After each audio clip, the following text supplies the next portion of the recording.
And a warm welcome today to Dr. Adam Posen, President of the Peterson Institute for International Economics. Dr. Posen, Happy New Year. Happy New Year to you, Jenna, and to your listeners.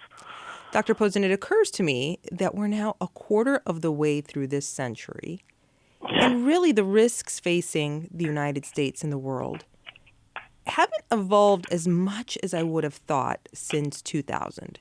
There are the nascent risks from AI. There are other risks, of course, regarding rogue actors. But the major players, Dr. Posen, in your estimation, how much have things changed since 2000?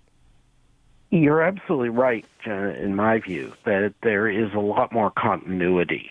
When events happen, than we expected. When events happen, whether it was 9/11 starting this millennium or the plague effectively of COVID or the rise of China, these are things that seem to be incredibly sharp movements. But we find is that in part because people in business are more resilient than one sometimes thinks, and often more resilient than we wish they had to be, the same basic forces are in play. So to make it less vague, I mean, the idea that the U.S. is the leading world economy on some balance between size and GDP per capita, that most technological innovation is still centered in the West, that the basic alliance structure that we had since World War II still has a fundamental logic to it, and that unfortunately, that a lot of the poor world outside of Asia has not advanced very much economically. These are all things that were true in 2000 that's still true today. Let's talk about our approach to terrorism, because the unfortunate events that occurred in recent days in New Orleans remind us starkly that terrorism can take many forms, an exterior threat or a homegrown threat. And I wonder if you feel confident that we've made enough inroads in homeland security, in securing U.S. interests abroad from terrorism. Has there been a material change since 9/11? Do you think the past 24 years, the past quarter century, has led to a dramatic improvement? I think that we have actually coped reasonably well in the same spirit of where we were a minute ago, Jen. I mean, again, any individual act of evil is stunning and horrifying, just as we saw, whether it was what happened in New Orleans, or what they tried to do in Las Vegas, or for that matter, the Magdeburg Christmas market attack a few weeks ago in Germany. But again, the underlying process is that terrorism, the 9/11 was a singular event. Terrorism that changes fundamental policies or fundamental behavior is almost never. And as you importantly said, sometimes it's homegrown. It may be driven by foreign policy concerns, but often it is homegrown people who do it. And I guess the thing where the two areas where I start to get worried are first with the shooting of the United Healthcare executive a few weeks ago, the idea that terrorism is moving into broader support for violence about economic issues. And I hope that's not right. That could be having a chilling effect on various behaviors of corporations that will make the politics even worse. The second thing, going back to something you said about AI, is I think the place where we've fallen behind is how new technologies, information technologies, networks add to our vulnerabilities. We've been pretty good about using them, in a sense, offensively, how to track down and track terrorists, but we haven't thought enough or invested enough about how to defend our networks, as we just saw with the US Treasury. The US Treasury attack was one that I found surprising. Of course, they didn't really get any classified information, but does it matter? I mean, does it matter in a material sense that the Chinese are still able to act with such impunity regarding U.S. interests? I think it matters. It's not like they're stealing the nuclear codes. But I think it does matter. And it's mattered for a while. And this is one of my frustrations with U.S.-China policy under both Biden and first-term Trump, and for that matter, even under Obama.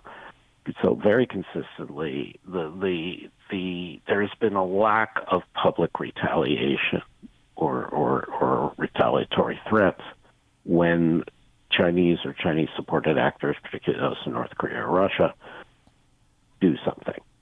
Even for all the tough talk under Trump, that you didn't get retaliation. Instead, you get these economic threats and you get these political threats. And clearly that's not effective because it keeps happening. And, places that we've sanctioned into starvation, like North Korea, keep attacking. So we have to think in terms, unfortunately, of more direct retaliations and deterrence and stop trying to sort of do it on the cheap by doing it economically. And then this attack on the Treasury, I think, is a perfect illustration of that. If we can't defend our government systems, we have to be credibly able to impose attack on other countries' systems and then try to set up a deterrence model. But letting it go is in the end not acceptable, and responding with economic sanctions obviously doesn't work. In the case of China, in the case of Russia, what does letting it go, or not letting it go rather, mean? I mean, what steps in terms of retaliation can be taken that wouldn't generate the worst possible outcomes that many people fear? Yeah, no, I agree. It is not ultimately worth going to war over some data breaches at the Treasury or the ones a few years ago that got all the personnel records of everyone ever in the federal government. That's not worth going to war for. But there has to be some form of either you very visibly breach Chinese government or you support non-government actors just as they do, who the Chinese, frankly, would consider terrorists, to reveal things about the state of affairs in China that they don't want revealed, or that you take obvious vulnerabilities that they have, because they do have networks, they do have vulnerabilities, and start hacking them. This is in general the issue. In international economics, there is a set of laws. There's a set of common interests and supporting laws. And so generally, if you go after the Chinese within the legal framework, they respond to it for the most part, and you actually have an effect on their behavior. In areas of national security, there are no agreed common interests, no agreed laws. And so the only way you get there is by imposing deterrence. And if the deterrence isn't working already, you have to impose harm. We're speaking with Dr. Adam Posen, president of the Peterson Institute for International Economics. Dr. Posen, I wanted to turn the second half of our conversation toward the subject of the U.S. economy, and really the varying opinions on what a second Trump term will be like in terms of the forces acting upon the economy. And I think now that we're in 2025, now that we've had some time to sort of somberly reflect upon the implications of some of the policy proposals, the tenor of the conversation has shifted a bit. I think it's perhaps a little bit more balanced now. Tell us where you think the conversation is now. Tell us where you think the set of policy proposals put forth by President-elect Trump stand at this moment in terms of how they're being prioritized and the likely first effects.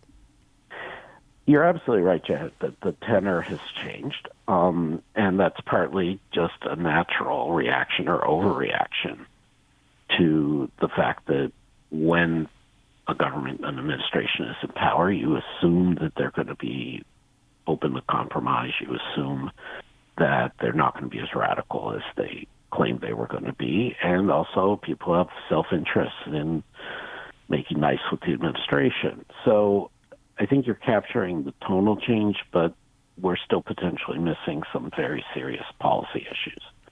And there remains a lot of uncertainty about what the policies will be pursued and the effect they'll have for two fundamental reasons. One is the Trump approach, as I wrote about in Foreign Affairs a couple of months ago, is one where you're trying to project fear onto others and uncertainty onto others. That's part of the strategy. And in the purely military realm I was just speaking about, that can be effective. In the economic realm, that tends to scare people, and you don't know what's going to happen. And the second reason is because there does seem to be because there are contradictions in the stated policy goals. I mean, that's true for any administration, but I think more acute based on the statements during their campaign. So we don't know. And the H-1B visa discussion we're seeing right now is the perfect illustration. If they cut off the H-1B visas, meaning the high-skilled immigration access for mostly U.S. tech companies, it would be directly harmful to the U.S. economy, just full stop. You reduce the critical supply of very useful goods, which is people with skills and technical knowledge. And that has ripple effects throughout the economy. But it's not clear whether they were threatening that, whether they were just going to cut off migration of lower-skilled people, less educated people, and maintain H-1B visas. If there's going to be uncertainty about deals that individual companies from Tesla outward will get access to these visas and others won't. So the part of the issue is the approach. And it is interesting to see that this early, Trump is coming out clearly, President-elect Trump is coming out clearly in favor of maintaining H-1B visas. And that is for people who want to have the view that they're going to be reasonable, and when the contradictions come up, they'll do something that's protective of the markets and the economy. That helps. And then you get Treasury nominee Scott Bessent and National Economic Council Director Kevin Hassett nominee out there saying, see, this is what we're really going to do. And from my point of view, that's great. If it turns out they renege on most of the things they said during the campaign, that's good for the economy. What are your biggest fears as we look forward to the year to come? What are your biggest concerns? I guess, I mean, you were great about starting this conversation with the big picture, and I'm glad to get to start New Year with you thinking that way, Janet. I guess my biggest fears are that they do carry through some of the worst promises about anti-immigration, which I think would be very destructive for the economy. The second biggest fear is that they make a attempt to combine tariffs for revenue with fundamental changes to the tax code, which are genuinely shifting who pays taxes, particularly onto poor and working people, and that will not be offset by sufficient gains from deregulation and efficiency, that they will cause a recession with the tax shift. My third biggest concern, which is something along with these other things I know you talk about, is the idea that the markets are priced to perfection. As you and I have said repeatedly through the last 8, 10, 12 months, the markets were pricing in an unrealistic view of Fed cuts, and I think they've gotten much more realistic, but I think they still price in too many cuts. And so we could have a major market correction.